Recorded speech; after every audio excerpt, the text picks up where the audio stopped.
Under the dim, trembling glow of a dying street lamp, the night in New Delhi stretches itself into a long, uneasy silence. The air is thick with monsoon humidity, wrapping every sound in a muffled haze. Aanya Rathore walks through the narrow lane of Murali, her breath unsteady, her heartbeat louder than the traffic in the distance. She clutches her backpack to her chest, her steps quickening each time she feels the darkness shift behind her. It has been 3 days since she sensed Kabir Malhotra's shadow hovering over her again, 3 days since she tried to disappear from a love that refused to die gracefully. Anya once believed in Kabir. His photographs of her used to feel like worship, the kind of attention every girl secretly dreams of.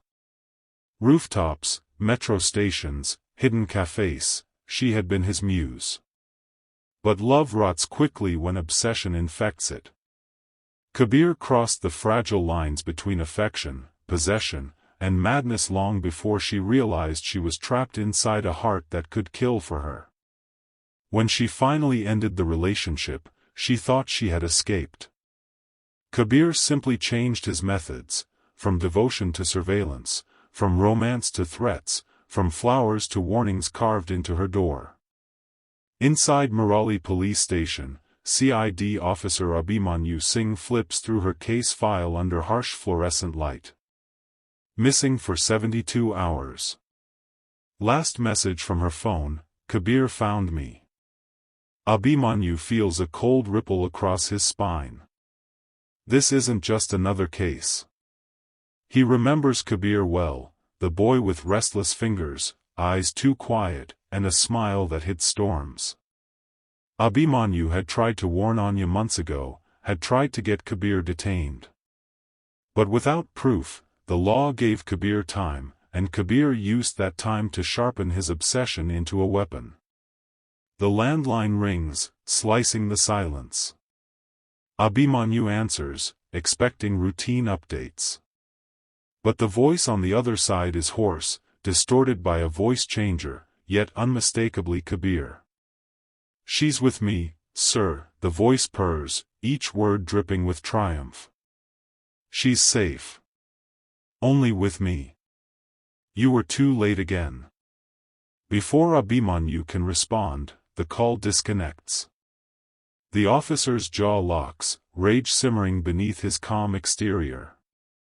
Kabir isn't hiding, he's performing, staging a twisted play where Anya is the heroine and he is the lover willing to destroy the world to keep her.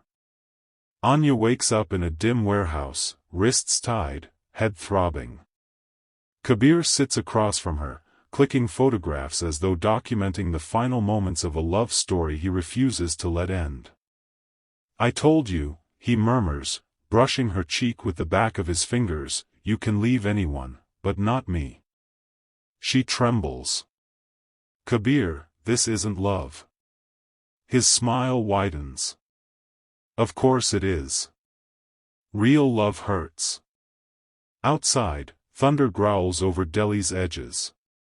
Abhimanyu's jeep races through rain-soaked streets, guided by instinct and a promise to save the girl whose last message still burns in his mind. The warehouse looms in the darkness. The storm covers his footsteps. Kabir doesn't know he's here, yet. But he will. The terrifying love story is about to bleed into a showdown that only one heart will survive. The warehouse groans under the weight of the storm as CID officer Abhimanyu Singh moves silently through the shadows, gun raised, breath controlled. Every step he takes crunches against broken glass and rain-soaked dust. The faint smell of rust and damp cloth fills the air. On the upper floor, a flickering bulb swings violently from the ceiling, its trembling light revealing something chilling: Polaroids. Hundreds of them. Anya's face captured from every angle, laughing, crying, sleeping, unaware. The photos hang from threads like ghosts, swaying in the wind, cutting through gaps in the metal walls. Abhimanyu's stomach tightens. This isn't just obsession, this is devotion twisted into ritual. Kabir hadn't just followed Anya. He had studied her, worshipped her, possessed her long before he ever laid a hand on her. A soft sound echoes from the far corner, a chair scraping. Abhimanyu freezes, finger on the trigger, eyes narrowing. Kabir steps into the faint light, his silhouette sharp against the trembling bulb. He looks thinner, fiercer, like he hasn't slept in days. His right hand glints with a knife, the blade stained with dried blood, whether his or someone else's, Abhimanyu can't tell yet. Kabir smiles, slow and eerie. "I knew you'd come," he says, voice calm despite the madness dancing beneath it. "You always chase what you can't save." Abhimanyu doesn't react. "Where is Anya?" Kabir's laugh echoes like broken glass scattering on concrete. "She's here. She's alive. Because I kept her alive. Not you." He moves closer, knife raised. "You call this a crime. I call it love." Just as Abhimanyu shifts his stance, ready to disarm him, a sudden movement behind Kabir stops both men. Anya emerges from the shadows, her hair tangled, her wrists scraped raw but no longer tied. She's holding the frayed rope she used to cut herself free. Her eyes shake with fear, but there is fire burning inside them now. She had found courage in desperation, strength in her terror.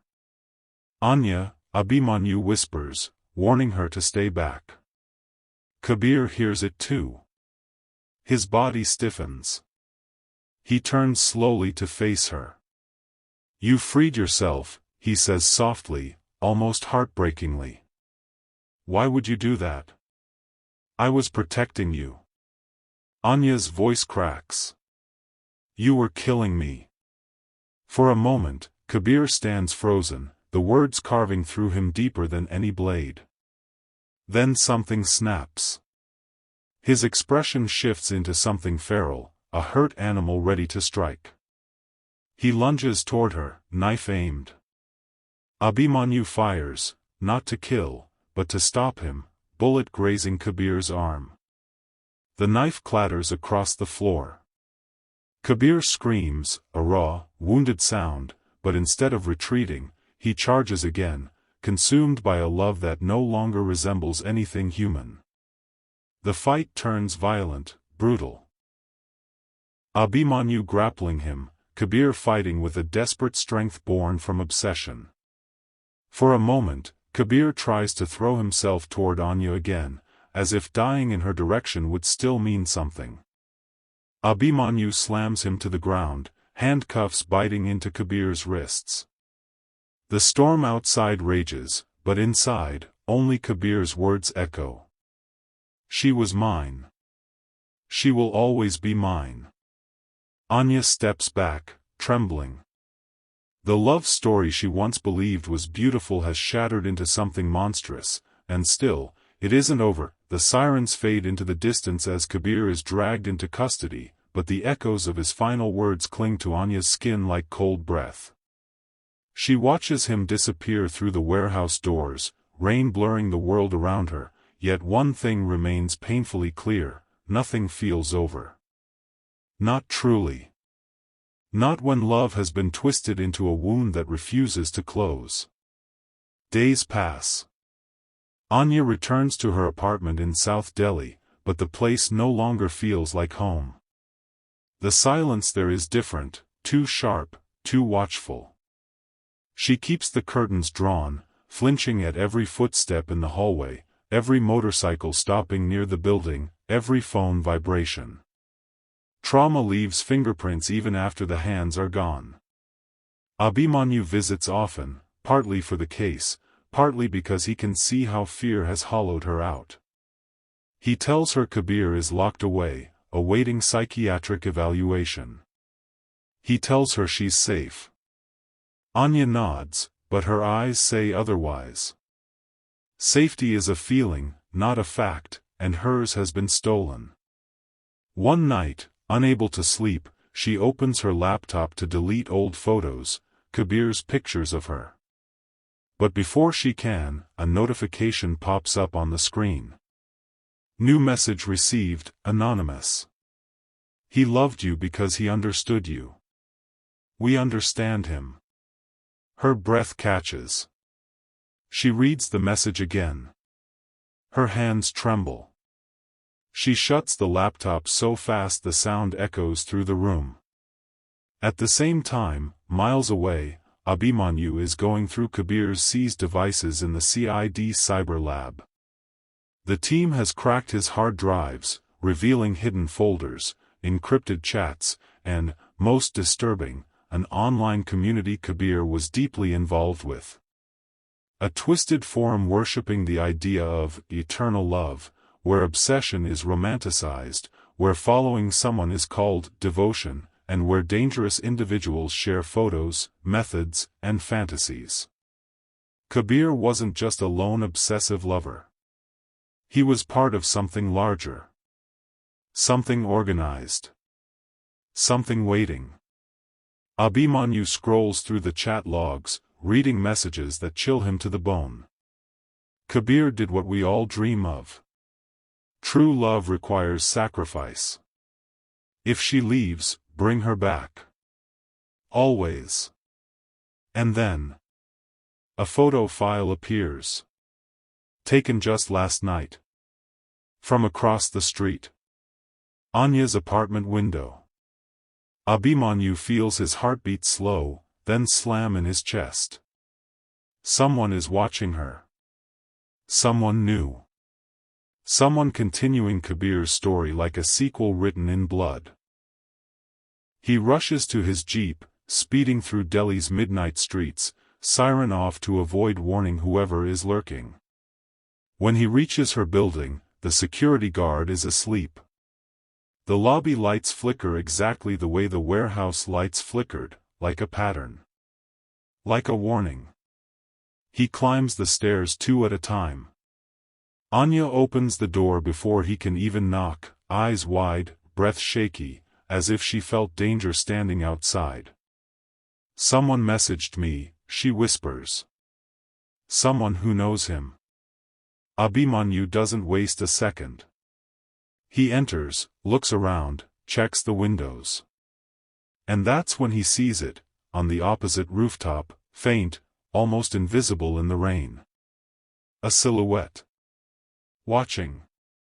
Waiting. Still.